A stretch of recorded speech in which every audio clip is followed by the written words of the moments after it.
안녕하세요. 더 쉽고 알찬 의학정보 토크쇼 우리 동네 주치의 MC 김단우입니다. 우리 지역 곳곳에는 우리 지역민의 건강을 책임지는 우리 동네 주치의가 있다는 거 다들 알고 계시죠? 오늘은 자라나는 샛별 우리 아이들의 건강 주치의를 한 분 모셔봤는데요. 지금 진료실에 계시다고 하거든요. 저와 함께 같이 가볼까요? 제가 아까 있었던 곳은 지금 소아청소년과 바로 옆에 있는 대기실인데 아이들이 놀 수 있는 환경이 조성되어 있네요. 바로 이렇게 진료실에 도착을 했습니다. 노크해볼게요. 실례합니다. 안녕하세요. 네. 선생님 안녕하세요. 우리 동네 주치 시청자 여러분께 인사 한번 부탁드리겠습니다. 안녕하세요. 소아청소년과 전문의 이상수입니다.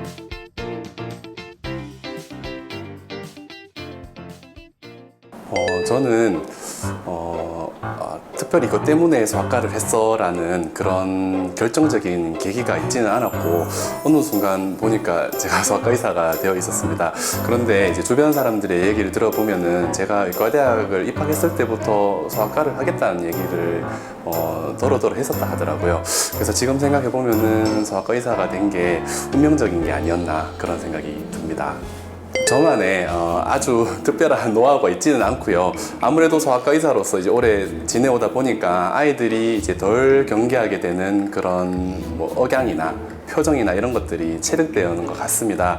그러다 보니까 뭐 저한테 오면 애들이 덜 운다 하는 얘기도 종종 들리기도 하는데 그렇다고 해서 병원 주차장만 도착하면은 울음을 터뜨리는 애들을 제가 어떻게 그치게 만들 수 있는 그런 방법이 있지는 않습니다. 그래도 제가 진료를 해야 되니까 진찰을 하다가 아이가 울 것 같다는 생각이 들면은 떠오르는 모든 방법을 다 동원을 하는데요. 호들갑을 떨어보기도 하고 아이가 가지고 온 장난감에 청진기를 대면서 진찰하는 척을 해보기도 하고요. 때로는 엄마를 먼저 진찰을 해서 아이들의 경계심을 풀어보기도 합니다. 네, 저도 다른 일하는 모든 아버지들과 마찬가지가 아닐까 생각이 됩니다. 퇴근을 하게 되면 아이들과 놀아줘야 되기도 하고 때로는 또 혼자만의 시간과 혼자만의 그런 취미생활을 원할 때도 있고요. 또 이제 집에서도 일을 해야 되는 경우도 있고 고민이 많습니다. 이제 평범한 취미를 가지고 있는데 애니메이션을 본다거나 책을 읽는다거나 음악을 듣는 것을 좋아하고 악기 연주에 대한 로망이 있어서 학창 시절에 클래식 기타 동아리 활동을 했었습니다. 그리고 교회에서도 이제 기타 반주를 하기도 했었고요. 연주회 때 독주도 해본 적이 있었는데 너무 손에서 놓은 지 너무 오래돼가지고 오늘 막상 쳐보면은 어떨지 잘 모르겠습니다. 연주 한번 해보실게요. 네.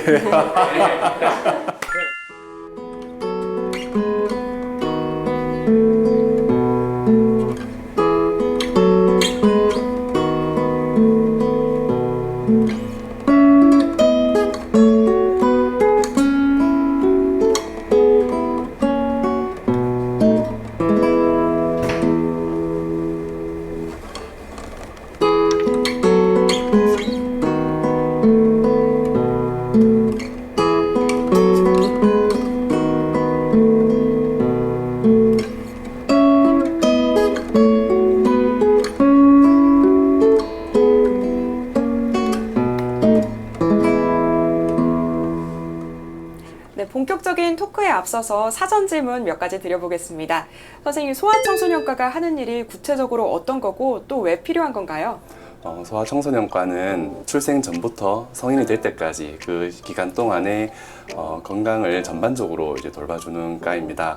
그런데 안타깝게도 우리나라는 소아청소년과뿐만이 아니라 전반적으로 많이 좀 파편화돼서 의료가 이제 이루어지고 있는데요. 예를 들면 환자들의 경우에 이런 증상일 때는 무슨 과에, 이런 증상일 때는 무슨 과에 이렇게 공식에 맞춰서 진료를 하게 되고 의사들도 전체적으로 보는 것이 아니라 좀 단편적인 그런 진료를 이제 의료 서비스를 제공하는 경향이 있습니다. 그래서 이제 아이들의 성장 자체에 대해서는 좀 간과되기가 쉽고 특정 증상 하나에만 이제 집중을 해서 이제 부모님의 불안감을 이용한 불필요한 진료를 받는다든지 하는 경우가 있고요. 그리고 또 정작 전문가의 그런 적절한 상담을 받고 진료를 했어야 됐음에도 불구하고 진료를 받지 못하고 방치가 되는 그런 안타까운 그런 경우들도 있습니다. 그래서 요즘은 이제 출산율이 곤두박질 치고 있어가지고 아이들이 굉장히 많이 이제 줄어들고 있는 반면에 자녀들에 대한 관심은 많아지고 있잖아요. 그래서 이런 시절에 자녀들의 그 전반적인 이제 건강에 관심을 기울여줄 수 있는 이제 의사들을 만나는 게 이제 중요하겠고요. 그게 소아청소년과가 하는 일이고 소아과가 필요한 이유입니다. 그런데 모두가 이렇게 다 잘 하는 거는 아니고 그렇기 때문에 부모님들이 좋은 의사들을 이제 찾는 노력을 좀 하실 필요가 있겠습니다. 네.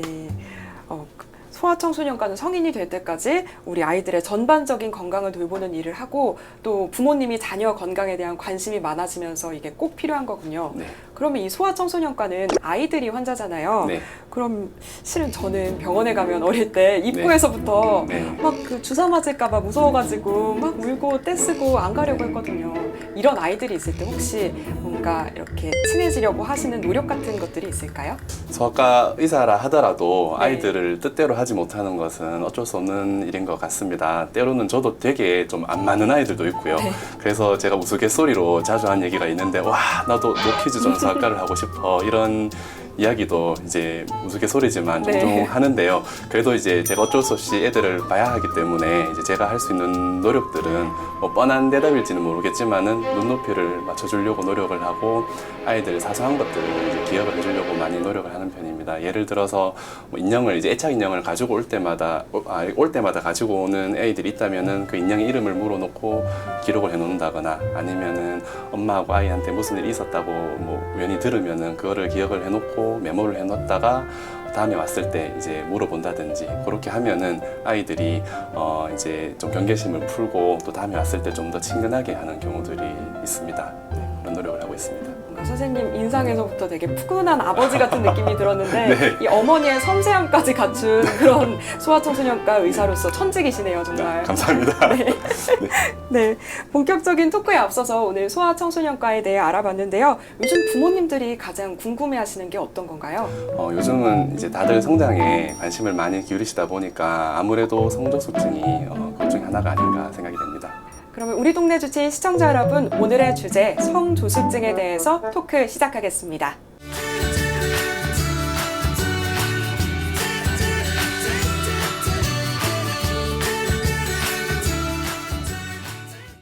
자, 본격적으로 오늘의 주제, 우리 아이들의 성장 과속 주범, 성조숙증에 대해 심층 토크 나눠보겠습니다.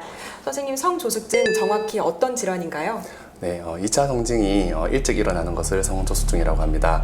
언제 시작되는 게 일찍 일어나는 거냐에 대해서는 아직도 이제 이견들이 있지만은 공식적으로는 여아들의 경우에 만 8세 이전에, 남아들의 경우에 만 9세 이전에 사춘기 변화가 시작이 되면 성조숙증이라고 하고 있습니다. 네, 그럼 이 2차 성징이 일어나는 시기가 성별에 따라 다른 거네요. 네.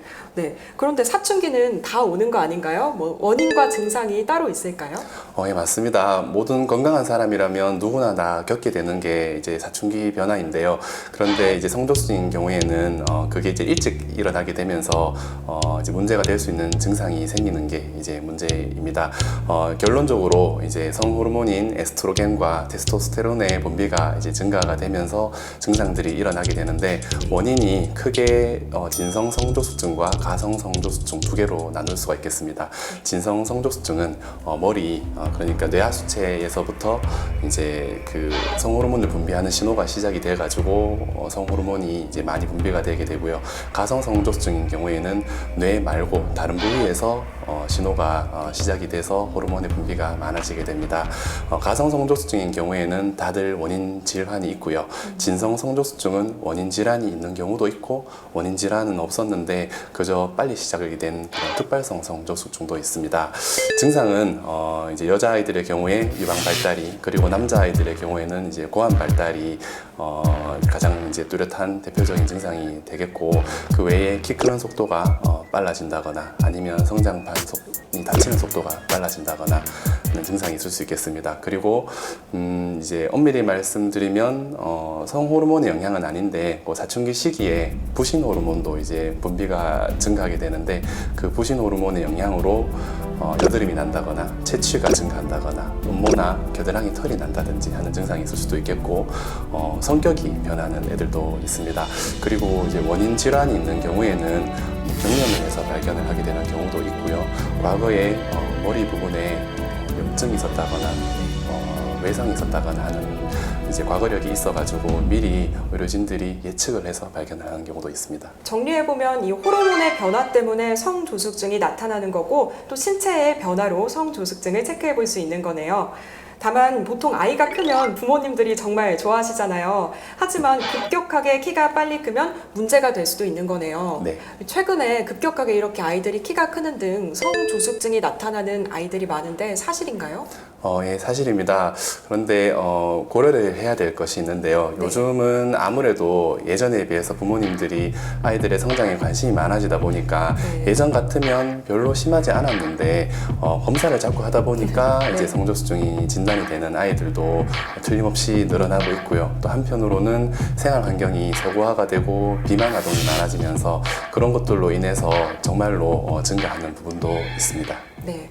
이 여러 이유들 중 확실하게 공감이 가는 게 이 자녀의 키가 예전에는 외모와 같은 큰 경쟁력으로 이렇게 꼽히면서 부모님들도 이 키에 관심을 많이 가지고 계신 것 같습니다. 최근에 뭐 키 크는 약이라든가 식품을 찾는 부모님들도 많으신데요. 실은 저희 부모님도 제가 어렸을 때 키가 조금이라도 더 컸으면 좋겠어서 키 크는 주사를 맞추러 병원에 갔거든요. 네. 근데 이미 성장판이 다쳐서 네. 못 맞았던 경험이 네. 있습니다. 네, 혹시 이런 약품이나 주사 부작용은 없을까 궁금합니다. 지금 이제 전 세계적으로 성조숙증 치료가 이제 시작이 된 게 30년이 넘었습니다. 30년이 넘는 동안 좀 경미한 그렇게 중요하지 않은 부작용들은 보고가 되는 게 있지만은 심각한 그런 부작용들이 이제 보고가 되고 있지는 않습니다. 그렇기 때문에 이제 성조숙증이 이제 의심이 되면은 너무 불안해하지 마시고 오셔서 진료를 받으시면 되겠고요. 그 말고 또 이제 그 성장판이 다쳐서 이제 더 이상 치료를 할 수 없는데 안타까운 마음에 이제 병원에서 처방하는 것 말고 다른 이제 건강 보조식품들이나 그런 것들을 또 이제 자녀들에게 이제 많이 권하시는 경우가 있는데 사실은 이제 정확히 효과가 증명되어 있는 경우는 없고 또 그런 것들을 아이들이 먹느라 오히려 진료가 늦어져 가지고 치료 시기를 놓치는 경우가 있습니다. 그래서 반드시 상담을 꼭 받아보시는 게 중요할 것 같습니다. 네. 학부모 여러분, 정확하지 않은 정보에 현혹되시면 안 될 것 같습니다. 전문 의료진과의 상담을 통해 정확한 건강 정보를 습득한 후 우리 아이들의 건강 상태를 파악하고 체크하는 게 좋을 것 같습니다. 자, 여러분은 지금 더 새롭고 유익한 의학정보 토크쇼 우리 동네 주치의와 함께하고 계십니다. 계속해서 우리 동네 주치의 야심찬 신상 코너 주치의 팩트체크 시간이 돌아왔습니다. 네, 주치의 팩트체크. 주제와 관련해서 일상생활에서 나타날 수 있는 궁금증을 오늘의 주치의와 함께 토크해보는 시간인데요. 제가 질문을 드리면 오늘의 주치의 이상수 선생님께서 OX로 대답을 해주시겠습니다. 선생님, 오늘의 주제 성조숙증에 관해서 주치의 팩트체크를 해볼 텐데요. 네. 준비되셨나요? 네, 준비됐습니다. OX판 이따가 들어주시면 됩니다. 네, 알겠습니다. 첫 번째 주치의 팩트체크. 네, 저는 어렸을 때 두유를 되게 좋아했는데요. 부모님이 많이 먹으면 못 먹게 하시더라고요. 그래서 질문 드리겠습니다. 콩을 많이 먹으면 성조숙증을 유발한다. 주치의 팩트체크 부탁드립니다. 정답을 공개해주세요. 네, 정답은 X입니다. 아, 네, 그럼 관계가 없는 거군요. 네, 관계가 없습니다. 네. 콩에는 식물성 에스트로겐이 포함이 되어 있어서 그것을 먹다 보면은 아무래도 특히 아이들의 경우에 네. 사춘기가 빨리 진행이 되지 않는가 하는 이제 궁금증을 가지실 수가 있겠습니다. 그렇지만 이제 그런 식물성 에스트로겐을 얼마나 많이 먹었을 때 이제 여자아이들의 신체 변화가 일어나는지에 대해서는 정확히 이루어지고 있는 이제 연구와 그 결과는 없는데요. 그런데 전문가들이 공통적으로 일상적으로 섭취하는 그런 콩 같은 이제 식품들로 인해서는 사춘기 변화가 진행되지 않는다는 것이 전문가들의 일치적인 견해입니다. 네. 그럼 혹시 이 성조숙증을 유발하기 때문에 뭐 피해야 한다거나 혹은 뭐 예방할 수 있기 때문에 네. 도움이 되는 그런 대표적인 음식들이 있을까요? 그런 음식이 따로 있지는 않고요. 네. 너무 뻔한 질문이지만 항상 성장기 아이들에게 제일 중요한 거는 네. 균형 잡힌 음식을 네. 골고루 먹는 겁니다. 네, 역시 그게 진리군요. 네. 네, 무엇이든 골고루 영양 섭취를 하는 게 가장 중요할 것 같습니다. 콩을 많이 먹으면 성조숙증을 유발한다. 정답은 노입니다. 주치의 팩트체크 증명 완료합니다. 두 번째 주치의 팩트체크. 여아의 경우 성조숙증을 방치하면 성인이 돼서 여성암 발병 가능성이 크다. 주치의 팩트체크 부탁드립니다. 정답을 공개해주세요. 예, 정답은 세모입니다. 세모요. 이유가 네. 뭔가요? 이제 성조숙증이 일어나면 네. 에스트로겐의 분비가 이제 증가하게 되고 이제 아무래도 그 에스트로겐에 의한 이제 노출 기간이 길어지게 되는데 그렇게 되면은 아무래도 이제 여성암인 유방암이나 네. 자궁 내막암 같은 것들이 이제 유발이 될 수 있지 않을까 하는 의심은 계속해서 제기가 되고 있는데요. 그런데 이것을 증명하는 게 쉽지가 않습니다. 왜냐하면 여자아이들이 성조숙증이 시작했을 때부터 그런 이제 부인과 암이 나타나는 데까지 시간이 너무 오래 걸리고 또 암을 일으키는 원인들이 너무 다양하기 때문입니다. 그래서 의심은 하지만은 딱히 증명은 할 수 없어서 제가 세모라고 대답을 했고요. 여성암하고는 관련이 없는 이야기인데 네. 성조숙증을 치료를 하지 않았을 때 불임의 확률도 올라간다고 합니다. 그렇군요. 성조숙증을 치료하지 않았을 때 불임의 확률은 높아지지만 이게 성인이 되었을 때 여성암을 유발한다는 그런 결정적인 연관관계는 없는 거군요. 네, 그렇습니다. 팩트체크 증명 완료합니다. 마지막 세 번째 주치 팩트체크. 네, 제 사촌 동생이 어릴 때 굉장히 뚱뚱했었는데요. 초등학교 때 키가 막 엄청 빨리 크더니 이미 160cm를 넘었었습니다. 그래서 질문 드려보겠습니다. 이 소아 비만과 성조숙증 밀접한 관계가 있다. 주치 팩트체크 부탁드립니다. 정답을 공개해주세요. 네, 정답은 O입니다. 밀접한 관계가 있군요. 예, 밀접한 관계가 있습니다. 네. 비만이라 하면 결국은 지방세포가 많아지는 건데요. 네. 지방세포가 여성 호르몬 분비를 촉진시키기도 하고 또 지방세포에서 여성 호르몬 자체가 또 분비가 일어나기도 합니다. 네. 그러다 보니까 이제 비만한 아동들의 경우에 이제 성조숙증이 이제 촉진이 될 수가 있습니다. 그리고 한편으로는 이제 특히 여자아이들의 경우에 2차 성징이 일어나면 이제 성인 여성의 그런 이제 신체를 이제 만들어가게 되는데 그러기 위해서 이제 지방 축적을 하게 됩니다. 그 시기에 불필요한 열량 섭취를 많이 하게 되면은 또 지방이 또 더 잘 축적이 돼서 비만이 심해지는 경우가 있습니다. 그래서 성조숙증과 비만은 서로가 서로에게 영향을 주는 그런 악순환을 유발할 수가 있고요. 네. 남자아이들의 경우에는 비만한 경우에는 오히려 이제 사춘기가 늦게 생기는 그런 경향을 보입니다. 네. 제가 또 추가로 궁금한 게 생겼는데요. 방금 2차 성징이 일어날 무렵 여아들의 경우 지방 축적이 더 잘 일어난다고 말씀해 주셨는데 그럼 이 성조숙증이 여아들의 경우 그 걸릴 확률이 더 높은 건가요? 남아들의 경우에는 나타날 확률이 조금 낮은 건가요? 저희가 이제 진료실에 네. 성조숙증으로 찾아오는 아이들 통계를 보면 95% 정도가 여자아이들입니다. 이제 상대적으로 남자아이들이 이제 많이 적은데요. 그리고 과거와 비교를 했을 때 이제 진단을 받게 되는 여자아이들의 빈도가 점점 더 많아지고 있는 상황이고요. 남자아이들은 과거에 비해서 빈도가 그렇게 많이 늘어나고 있지는 않다는 게 정설이기는 한데 최근에 이제 남자아이들도 성조숙증 때문에 이제 진료실을 찾는 경우가 많아지고는 있습니다. 그래서 그것이 단순한 부모님의 관심 때문인지 아니면 정말로 성조숙증이 많아지기 때문인지는 주목해서 잘 지켜볼 필요가 있을 것 같습니다. 네, 그럼 이렇게 여아와 남아의 차이가 큰데 집안에서 여자아이를 키우는 부모님이라면 조금 더 유심히 체크를 해보는 게 좋겠네요. 네, 맞습니다. 네. 소아 비만과 성조숙증은 밀접한 관계가 있습니다. 소아 비만의 경우 성장에도 악영향을 줄 수 있으니 규칙적인 운동과 영양 관리로 적정 체중을 유지하는 게 좋을 것 같습니다. 세 번째 팩트체크도 증명 완료합니다. 네, 주치의 팩트체크. 성조숙증을 주제로 일상생활에서 나타날 수 있는 궁금증을 확인해 봤는데요. 앞으로도 시청자 여러분께 더 풍성하고 유익한 주치의 팩트체크로 건강 상식을 전해드리겠습니다. 우리 동네 주치 성조숙증에 대해 토크 나누고 있는데요. 계속해서 질문 이어가겠습니다. 선생님, 그렇다면 이 성조숙증 진단과 치료는 어떻게 하나요? 예, 진단은 기본적으로 네. 문진과 진찰을 하게 되고 그리고 그 골 성숙도를 이제 확인을 하게 됩니다. 골 성숙도는 흔히 성장판으로 이제 알려져 있는데요. 정식으로는 골 연령이라고 하고요. 왼손에 네. 왼손과 그리고 손목에 엑스레이를 찍어서 이제 촬영을 하게 됩니다. 그런 것들을 이제 종합해서 만약에 필요하다면 혈액 검사나 몇 가지 영상 검사를 통해서 이제 확진을 하게 되고요. 치료는 가성 성조수증과 그리고 진성 성조수증 중에서 이제 원인이 있는 경우에는 당연히 그 원인 질환을 먼저 이제 치료를 하게 되고요.